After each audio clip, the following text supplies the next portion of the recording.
Ego কোত্থেকে আসে?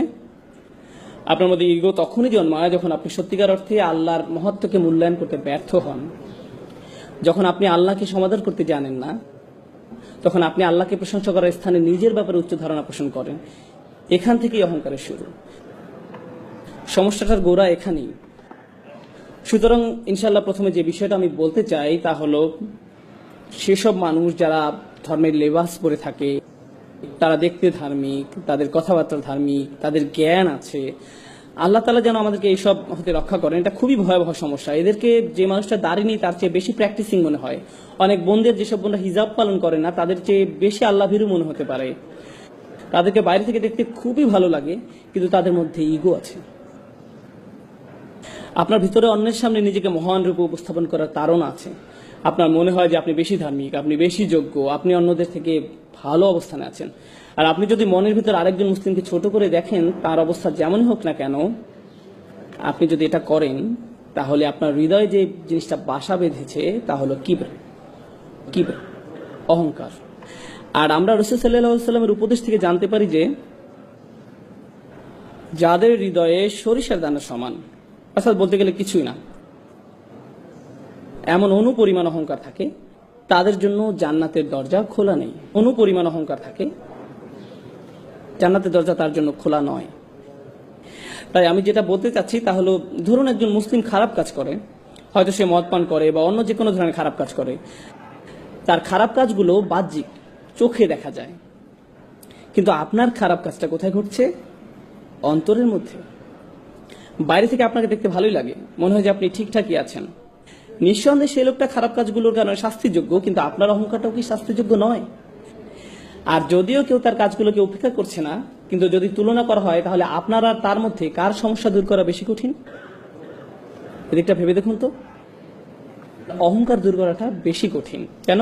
কারণ আপনি একে দেখতেও পান না। সেই মানুষটার মদ পান তো সবাই দেখতে পায়, এ নিয়ে তার সাথে কথা বলা যাবে, কিন্তু আপনার অন্তরের এই ব্যাপারটা সমাধান করা অনেক বেশি কষ্টের। কারণ যার অবস্থান হৃদয়ের গভীরে, যার একমাত্র ব্যক্তি আপনি অনুধাবন করতে পারেন, অন্য কেউ আপনাকে এটা বলতে পারবে না।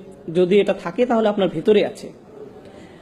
আর আমি যখন আপনাদের এই ব্যাপারগুলো বলছি, এই সময় আপনার মনে হতে পারে এই মুহূর্তে আমার অহংকারে একজনের কথা মনে পড়ছে, যার এই কথাগুলো শোনা উচিত।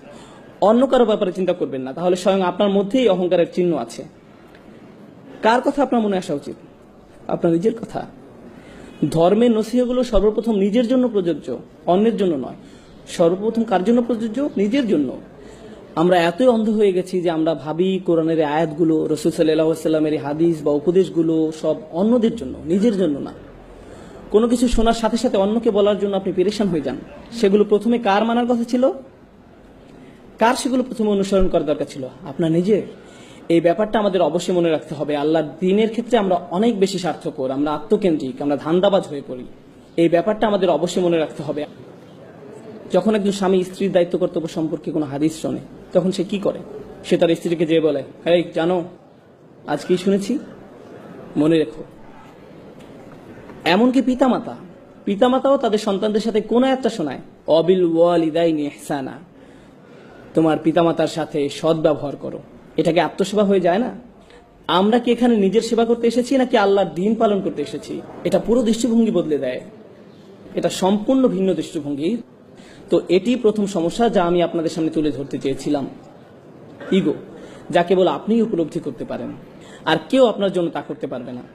যদি আপনার অন্তরের মধ্যে ইগো থাকে, তাহলে বাইরে থেকে যতই ভালো দেখাক না কেন, তার কি মূল্য থাকবে? কারণ আপনার হৃদয়টাই সুস্থ নেই। আর আল্লাহ বলেন, ইল্লামান আতাল্লাহু বিকলবিন সালিম, কিন্তু একমাত্র তারা ব্যতীত যারা সুস্থ অন্তর নিয়ে আল্লাহর কাছে আসবে। তাই আমাদের ভিতরের এই ইগোটাকে ঠিক করতে হবে।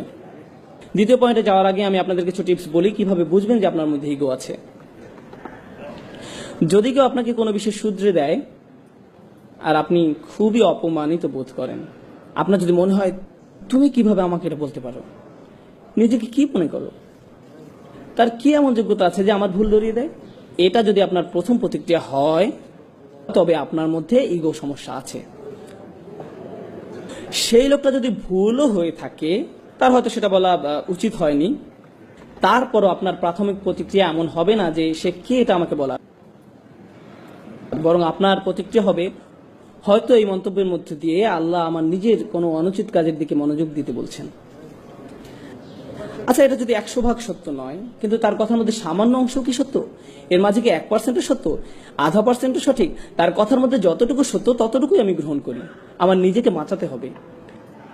সে কে আমাকে এগুলো বলার? নিজের মধ্যে এমন মানসিকতা গড়ে তুলবেন না। বাজে কথার মধ্যে থেকেও ভালোটুকু বের করে আনুন, আর বাকিটা বাদ দিন। যদি আপনার ভিতরে সব আলোচনা অংশ নেওয়ার তাড়না কাজ করে, যদি আপনার মনে হয় যে আলোচনার মধ্যে যে কোনো ভাবেই নিজের মতামত শোনাতেই হবে, আলোচনা শেষে আপনার মত গ্রহণ না করা হলে যদি আপনি খুবই অপমানিত বোধ করেন, হয়তো আপনি একটা মত দিয়েছেন, অন্যজন আরেকটা মত দিয়েছে, আর শেষে তার মতটাই গ্রহণ করা হয়েছে, আর তখন আপনি রাগান্বিত হয়ে সেখান থেকে চলে গেলেন, তাহলে আপনার ইগো প্রবলেম আছে। বিশেষ করে ধর্ম সম্পর্কিত কোনো ব্যাপারে হতে পারে, কোনো মসজিদে বসে কয়েকজন আলোচনা করছে যে তাদের কি করা উচিত এই ব্যাপারে, সেখানে আপনি আপনার মতামত দিলেন, সাথে অন্যরাও দিল, আর এই আলোচনা আল্লাহ সন্তুষ্টির জন্যই হচ্ছে, তাই না? আপনি মসজিদ বিষয়ে অথবা অন্য কোনো ব্যাপারে যে মতামতটা দিলেন, সেটা কাকে খুশি করার জন্য? আল্লাহকে খুশি করার জন্য। আপনি তো সেটা নিজের জন্য দেননি। দেখা যাক আমার মতে প্রাধান্য পায় কিনা, এটা তো আপনার লক্ষ্য ছিল না। আর যদি সেজন্যই দিয়ে থাকেন, তাহলে আপনার চিন্তার মধ্যে সমস্যা আছে। তো আপনি যদি প্রকৃতপক্ষে আল্লাহর সন্তুষ্টির জন্য কোনো বিষয়ে আন্তরিক মতামত দেন, তাহলে ইতিমধ্যেই কি আপনার পক্ষে সওয়াব লেখা হয়নি? আল্লাহ সন্তুষ্টির জন্য কোনো বিষয়ে আন্তরিক মত দেন, তাহলে কি আপনার জন্য সওয়াব পেয়ে গেলেন না? হ্যাঁ, আল্লাহ আপনাকে আপনার প্রাপ্য পুরস্কার দেবেন। তাই লোকের আপনার মতামত গ্রহণ করুক আর না করুক, আপনি ইতিমধ্যে সওয়াব পেয়ে গেছেন। তাই লোকের আপনার মতামত গ্রহণ করুক আর না করুক, সেটা আপনার কাছে কোনো গুরুত্বপূর্ণ ব্যাপার নয়। কারণ আপনি যে জিনিসটা চেয়েছিলেন তা তো আপনি পেয়ে গেছেন। কিন্তু আপনার নিয়ত যদি আল্লাহ সন্তুষ্ট অর্জন না হয়ে নিজের মতামতের প্রাধান্য হয়, তাহলে আপনি বলবেন, না, আমি আমার মত দিয়েছি যাতে এটাই প্রধান মত হয়, আর সেটা না হওয়াতে আমি অপমানিত বোধ করছি। এভাবে নিজেকে সহজেই যাচাই করা যেতে পারে। অন্যকে আপনার ইগো চেক করতে পারবে না। যদি আপনি কষ্ট পান, তাহলে নিজেকে নিজে প্রশ্ন করুন। এই ব্যাপারগুলো চর্চা করা অনেকটাই কঠিন, তারপর আমাদের নিজেদেরকে যাচাই করা চালিয়ে যেতে হবে। সুতরাং প্রথম সমস্যাটা হলো ইগো, যাদেরকে বাইরে থেকে ধার্মিক মনে হয়, কিন্তু ভেতরে নিজেদের অন্য থেকে বড় করে উপস্থাপন করার তাড়না কাজ করে। দ্বিতীয় সমস্যাটাও অনেকটা একই ধরনের। বাইরে থেকে ধার্মিক মনে হয়, বেশ ভালো লাগে, জ্ঞানী মনে হয়, মুখে ভালো কথাও বলে, ভালো পোশাক পরে, সবকিছুই চমৎকার, তাকে দেখে যে কেউ বলবে এই ভাইটা আসলে অসাধারণ একজন মানুষ। কিন্তু ভেতর ভিতরে কি হয় জানেন?